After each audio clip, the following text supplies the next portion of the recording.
आज तक रेडियो सुनता है सारा जहां। नायक और खलनायक, विद्वान और महारथी, कला के ऐसे सितारे जो अब भी आसमान में चमकते हैं, और ऐसी हस्तियां जो इतिहास में अमर हैं। उजले व्यक्तित्व के धनी भी और स्याह पहलुओं के लोग भी।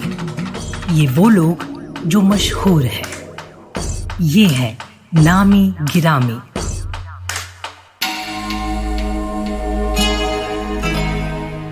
आंख और कान के बीच जिस तरह 4 इंच का फासला है, कबीर ने सच और झूठ के बीच भी यही फर्क बताया है। कबीर कहते हैं कि जो कान में सुनाई पड़े वो झूठ, जो आंखों को दिखाई दे जाए बस वो सच। और दुनिया जहान की आंखों ने देखा जो, वो फिलिस्तीनियों का सबसे बड़ा नायक था।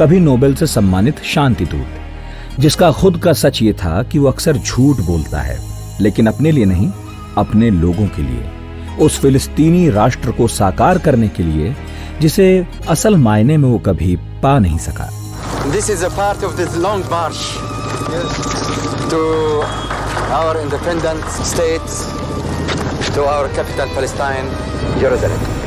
ये कहानी है फिलिस्तीन के संघर्ष के पर्यायवाची, हरे रंग की मिलिट्री यूनिफॉर्म पहनने वाले, सफेद दाढ़ी और सिर पर कैफिया ओढ़े उस शख्स की जिसे दुनिया ने यासिर अराफात कहकर पुकारा। नमस्कार, यह है हमारा बेहद खास पॉडकास्ट नामी गिरामी। मैं हूं नितिन ठाकुर।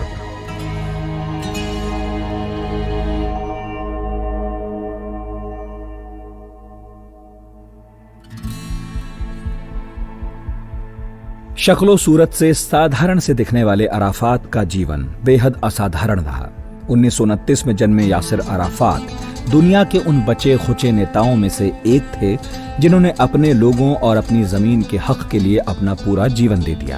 अपने लोगों के हक के लिए उन्होंने बंदूक उठाने से लेकर समझौता वार्ताओं में अपने दुश्मनों से हाथ मिलाने तक सब कुछ किया। अराफात के शुरुआती जीवन, परिवार, अरब राष्ट्रवाद के प्रति उनके झुकाव और इजराइल के प्रति उनके विद्रोह की शुरुआती कहानी बताते हुए जवाहरलाल नेहरू यूनिवर्सिटी के स्कूल ऑफ इंटरनेशनल स्टडीज में प्रोफेसर अमिताभ सिंह कहते हैं कि वो निजी तौर पर न सिर्फ धर्मनिरपेक्ष थे बल्कि समाजवादी भी थे, और वो कभी भी इजरायलियों के लिए जमीन के खिलाफ नहीं थे, बल्कि फिलिस्तीनी मूल के लोगों की भी अपनी जमीन हो, इसके लिए ताउम्र कोशिश करते रहे। कायरो में पैदा हुए, काहिरा में उनके पिता वहीं कायरो में, काहिरा में काम करते थे, छोटा व्यापार करते थे। और सबसे इम्पोर्टेंट बात है कि वो गजा के ही थे। उनके पिता गजा के थे, उनकी माता यरूशलेम की थी, जो ईस्ट यरूशलेम आज है। और उसके बाद वो यूनिवर्सिटी ऑफ किंग फाउद है, वहां उनकी पढ़ाई हुई, और वहीं पर उनका जो अरब राष्ट्रवाद है, और या यूं कहे एंटी यहूदी फीलिंग जो है वो, या एंटी जायनिस्ट फीलिंग्स वहां से डेवलप हुई। लेकिन अगर आप व्यक्तिगत तौर पे जानना चाहें तो अराफात जो है वो एक सेक्युलर थे, धर्मनिरपेक्ष थे, सोशलिस्ट थे, समाजवादी थे, और उनको कभी भी ये नहीं था कि एक इजरायलियों के लिए होमलैंड नहीं होना चाहिए। वो इजरायलियों की भूमि के खिलाफ नहीं थे, वो फिलिस्तीनियों की भूमि चाहते थे। इजराइल मई 1948 में यहूदियों के लिए फिलिस्तीन के अंदर बनाया गया। अरब मुल्कों ने इसका विरोध किया और इजराइल के खिलाफ लड़ाई छेड़ दी। इजराइल जीता। इजराइल का नियंत्रण समय के साथ साथ बढ़ता रहा। शुरुआती सालों में फिलिस्तीन के लिए आवाज उठाने वाला कोई सर्वमान्य नेता नहीं था, ना कोई दल था। फिर आया 1959 का साल। 30 बरस के यासिर अराफात ने कुवैत में फतह मूवमेंट की नींव रखी। फतह ने वक्त वक्त पर इजराइल पर हमले किए, लेकिन बात बन नहीं पा रही थी। 1964 में अरब लीग ने काहिरा में फिलिस्तीन लिबरेशन ऑर्गेनाइजेशन यानी PLO की स्थापना की। इसका मकसद अरब देशों के बीच एकता कायम करना था और एक देश के तौर पर फिलिस्तीन की स्थापना करना भी था। लेकिन 1967 के 6 डे वॉर में अरब लीग की हार के बाद अराफात के फतह मूवमेंट ने PLO का कंट्रोल अपने हाथों में ले लिया। 1969 में अराफात पीएलओ के मुखिया चुने गए और वो इस पद पर आजीवन बने रहे। ओपी जिंदल ग्लोबल यूनिवर्सिटी के सेंटर फॉर इजराइल स्टडीज में डायरेक्टर डॉक्टर खीवराज जांगेड़ उन्हें विद्रोही कहते हैं और बताते हैं कि क्यों अरब के कई नेता उनसे कांपते थे। मिडिल ईस्ट की राजनीति में उनका कद बहुत ही ज्यादा विद्रोही का था। एक वक्त में ये कहा जाता था कि वो जिस अरब राजधानी में होते थे उसके मुखिया ये प्रार्थना करते थे कि वो कब जा रहे हैं यहाँ, क्योंकि वो जहाँ पे भी रहे वहां पे खूब सारा लड़ाई झगड़ा चला, जो कि उनके गुट का उन देशों के साथ। उनका हमेशा ये मानना था कि अरब के नेताओं ने फिलिस्तीन के लोगों के साथ गद्दारी की है। अराफात का मरते दम तक अरब के नेताओं के साथ बड़ा बैर रहा, क्योंकि उनको ये लगता था कि 1948 की लड़ाई में अगर अरबों ने वाकई में अपने हितों को नहीं साधा होता तो वो फिलिस्तीन के लिए एक राज्य स्थापित कर सकते थे, जैसा उन्होंने नहीं किया। अराफात की बात 1974 के एक वाकये के बगैर पूरी हो ही नहीं सकती। फिलिस्तीनी आवाम में अराफात के बढ़ते रुतबे को देखते हुए अरब समेत दुनिया के कई देशों के शीर्ष नेता उनके साथ रिश्ता मजबूत कर रहे थे। इस बीच आ गया साल 1974। यूनाइटेड नेशंस ने पीएलओ को फिलिस्तीनी जनता का आधिकारिक प्रतिनिधि मान लिया। यूएन ने अराफात को जनरल असेंबली में भाषण देने के लिए भी बुलाया। यह पहली बार हो रहा था कि किसी गैर सरकारी संस्था के नेता को यूएन में मंच दिया जा रहा हो। इस मौके पर अराफात अपने साथ जैतून की एक शाखा ले आए। उन्होंने कहा, मैं जैतून की शाखा और एक स्वतंत्रता सेनानी की बंदूक साथ लेकर आया हूं। मेरे हाथों से जैतून की शाखा को गिरने मत दीजिए।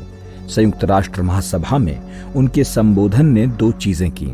खीवराज जांगेड़ बताते हैं, 1974 की उनकी जो स्पीच थी यूएन में, वो वाकई में ही बहुत बहुत कारगर साबित हुई। उस स्पीच ने 2 चीजें करी। एक तो उस स्पीच ने फिलिस्तीन की लड़ाई को थर्ड वर्ल्ड इंडिपेंडेंट स्ट्रगल के तौर पे स्थापित किया, और दूसरी जो सबसे बड़ी कामयाबी थी कि इस स्पीच में अराफात ने ऑलिव ब्रांच, जिसको जैतून की डंडी कहते हैं, का प्रपोजल दिया, जो कि अपने आप में कमाल था। उनको लगा कि अराफात खुद बंदूक छोड़ने की सोच रहे हैं और अब उनको मौका मिलना चाहिए। अगर वो बंदूक छोड़ने को राजी हो जाए तो फिर उनको शांति वार्ता के लिए बुलाया जाना चाहिए, जिसके लिए इजराइल वैसे तैयार नहीं था। इजराइल ने हमेशा माना कि वो एक आतंकवादी है और हम आतंकवादी से बात नहीं करते। तो जब 1988 में उन्होंने 2 राज्यों की शर्त को माना तो उन्होंने इजराइल का वो बहाना भी छीन लिया कि वो आतंकवादी ही है और वो शांति नहीं बनाना चाहते। तो वो पहले ऐसे नेता बने फिलिस्तीन के लोगों में जिन्होंने कहा कि नहीं, हम आपकी और आपके राज्य की बराबरी से कदर करने को तैयार है, अगर हमें हमारा वाला हिस्सा मिल जाए। अराफात अपने विरोधियों को चकमा देने में उस्ताद थे। 2023 की इजराइल हमास जंग की वजह से दुनिया ने जिस हमास के कमांडर मोहम्मद डायफ को जाना, कहते हैं कि एक दफा इजरायली अधिकारियों ने अराफात से उनके बारे में पूछा, जैसे उन्हें कुछ मालूम ही ना हो। यासिर ने कहा, कौन मोहम्मद? 1 मिनट, नहीं तो मैं से किसी नाम के शख्स को नहीं जानता। दुनिया की नजरों में कभी हथियार उठाने वाला तो कभी यहाँ वहां पहुंच शांति की पैरोकारी करने वाले अराफात का दूसरा चेहरा तब नजर आया जब भारत की प्रधानमंत्री इंदिरा गांधी की 1984 में हत्या हो गई। 3 नवंबर को जब इंदिरा के अंतिम संस्कार में 127 देशों के नेता दिल्ली पहुंचे तो अराफात उनमें एक थे। कहते हैं इंदिरा गांधी को छोटी बहन मानने वाले अराफात उनकी अंतिम यात्रा में खूब रोए। अमिताभ सिंह एक और दिलचस्प किस्सा इंदिरा गांधी और यासिर अराफात से जुड़ा सुनाते हैं। वो पिस्तौल लेके हमेशा चलते थे। आप उनकी फोटो देखेंगे ध्यान से तो देखेंगे उनके कमर में एक पिस्तौल लगा होता है। इनफैक्ट वो जब नाम समिट में दिल्ली आए थे 1983 में, तो एक बड़ा चर्चित फोटो है जब वो इंदिरा गांधी जिनको वो अपनी बहन कहते थे उनके गले लग रहे हैं और उनके कमर में पिस्तौल लगी है। तो लोगों ने पूछा कि क्या ये पिस्तौल में सचमुच कारतूस है या सचमुच की पिस्तौल है? उन्होंने कहा कि ये सचमुच की पिस्तौल है लेकिन इसमें कारतूस नहीं है। 90 का दशक आते आते अराफात शांति की बातचीत करने लगे। इधर शीत युद्ध की समाप्ति के बाद यूएसए को सूझा कि क्यों ना एक नया विश्व हम बनाएं और इसके लिए कुछ ऐतिहासिक फैसले हों। यह बगैर मध्य पूर्व या कहें पश्चिम एशिया में शांति के मुमकिन था नहीं। इसके लिए इजराइल फिलिस्तीन को सुलझाना जरूरी लगा। अमेरिका ने इजराइल को मजबूर किया कि वो अरब और दूसरे फिलिस्तीन के स्टेक होल्डर्स से बात करे। मैड्रिड पीस कॉन्फ्रेंस का ये इनिशिएटिव सबको रास आया। इस कोशिश की नींव रखी गई 13 सितंबर 1993 को। इस दिन यूएस के व्हाइट हाउस के लॉन में सैकड़ों लोग जमा थे। कितना बड़ा दिन था ये। इसे ऐसे समझिए कि उस सभागार में अमेरिका के 2 पूर्व राष्ट्रपति जिमी कार्टर और जॉर्ज बुश सीनियर, इजराइल के तत्कालीन प्रधानमंत्री यित्ज़हाक राबिन, फिलिस्तीनी लिबरेशन ऑर्गेनाइजेशन के मुखिया यासिर अराफात, इजराइल के विदेश मंत्री शिमोन पेरेज, पीएलओ की एग्जीक्यूटिव कमेटी के मेंबर महमूद अब्बास, अमेरिका के राष्ट्रपति बिल क्लिंटन, अमेरिका और रूस के विदेश मंत्री सब एक पंक्ति में खड़े थे और फिर ऐलान हुआ ओस्लो पीस अकॉर्ड्स पर औपचारिक मुहर का।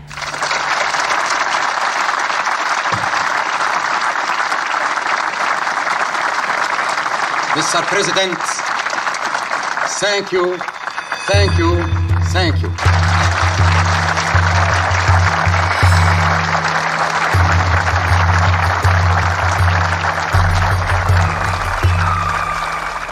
इजराइल की तरफ से पेरेज और पीएलओ की तरफ से महमूद अब्बास ने कागजों पर दस्तखत किए। इसके बाद राबिन और अराफात ने हाथ मिलाया। अमिताभ सिंह इस अराफात की जीवन की सबसे बड़ी उपलब्धि मानते हैं।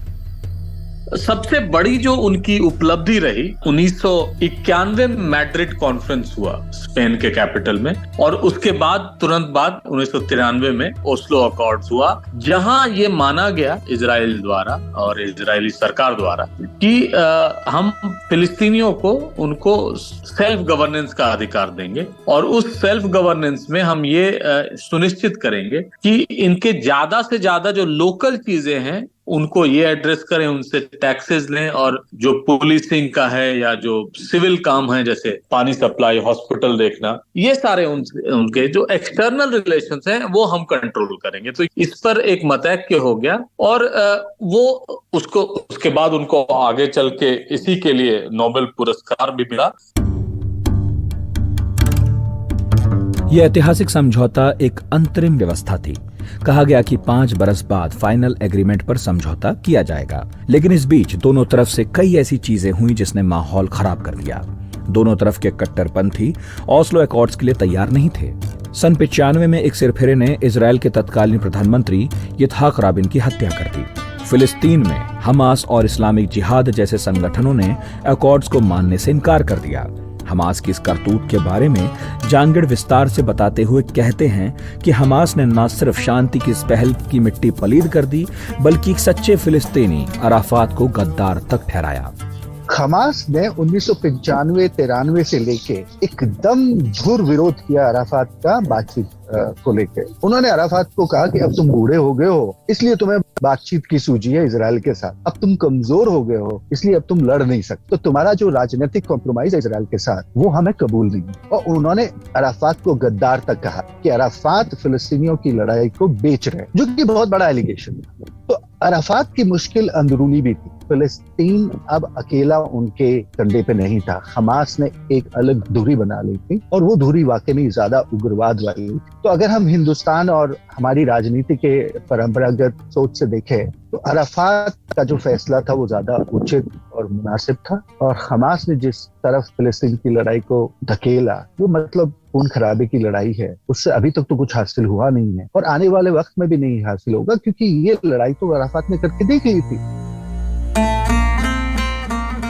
अराफात ने भी हथियार उठाए और हमास ने भी, लेकिन उनमें एक बुनियादी अंतर था। प्रोफेसर अमिताभ सिंह बताते हैं कि हमास ने इस्लामिक चरमपंथ का रास्ता चुना, जबकि अराफात ने धर्मनिरपेक्षता का। वो पहले आतंकवादी थे, इसमें कोई शक नहीं है, क्योंकि वो आतंकवाद का सहारा लेते थे, लेकिन बाद में उन्होंने अपने आप को बहुत रिफॉर्म किया। और उनका सबसे बड़ी बात जो है, पूरे इस्लामिक वर्ल्ड में वो रहे और वो सेकुलर छवि अपनी बना के रहे, एक समाजवादी छवि बना के रहे, जो हमास कभी नहीं कर पाएगा। हमास का पूरा जो अरबिक नाम है वो है इस्लामिक रेजिस्टेंस मूवमेंट, और वो इस्लाम को केंद्र में रख के अपनी सारी गतिविधियां करता है और वो जिहाद की बात कर रहे हैं। अराफात ये कभी ये संज्ञा दे ही नहीं सकते थे। लेकिन ये भी सही है कि अराफात वो चीज नहीं करा पाए जिसके लिए फिलिस्तीनियों ने उनका साथ दिया था, यानी फिलिस्तीन को एक इंडिपेंडेंट, एक स्वतंत्र राष्ट्र की परिकल्पना करना। हाँ, दूसरा एक क्रिटिसिज्म ये हो सकता है कि वो बहुत सेंट्रलाइज्ड अप्रोच रखते थे, लेकिन जिस तरह का अरब वर्ल्ड है वहां सेंट्रलाइज्ड अप्रोच की ही जरूरत है, तभी लोग एक नेतृत्व मानते हैं। बहरहाल हमास के उदय ने इजरायल और पीएलओ को इस मोड़ पर ला दिया कि दोनों ही एक दूसरे पर विश्वासघात का आरोप लगाने लगे।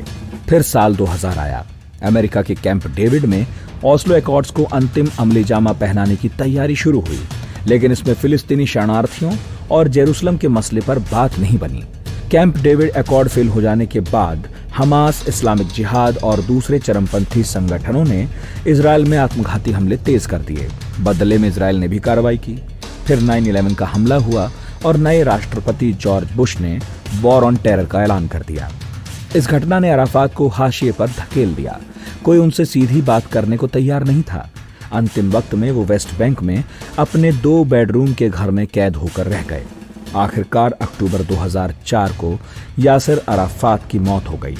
बाद में रिपोर्ट आई कि उन्हें पोलोनियम देकर मारा गया।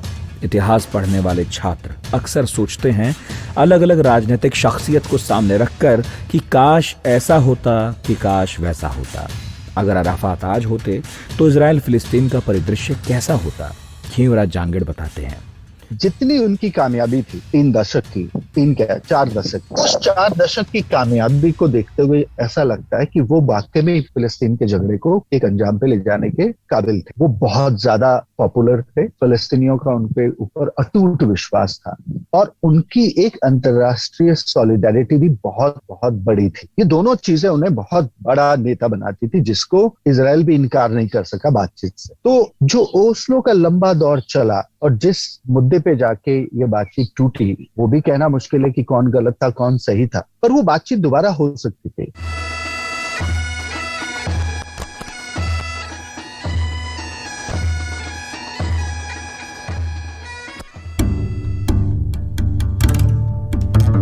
यासिर अराफात का जीवन विवादित रहा और उनकी मृत्यु रहस्यमयी। 2012 में अराफात की लाश को कब्र से निकाला गया और फिर से जांच हुई। इसमें फ्रांस और रूस समेत कुछ और देशों के फॉरेंसिक एक्सपर्ट्स शामिल हुए। कहा गया कि पोलोनियम की ही वजह से उनकी जान गई, लेकिन इस रिपोर्ट को कंफर्म नहीं किया गया। बहरहाल ये कहानी थी अपने चाहने वालों की नजर में शहीद और आलोचकों की दृष्टि में भ्रष्ट और रीढ़ विहीन यासिर अराफात की, जो 20वीं सदी के आखिरी सालों में मध्य पूर्व की राजनीति के पुरोधा रहे। इस एपिसोड में इतना ही। आज का नामी गिरामी प्रोड्यूस किया है शुभम तिवारी ने। साउंड मिक्सिंग कर रहे हैं सचिन द्विवेदी। नितिन ठाकुर के साथ थे आप। नमस्कार।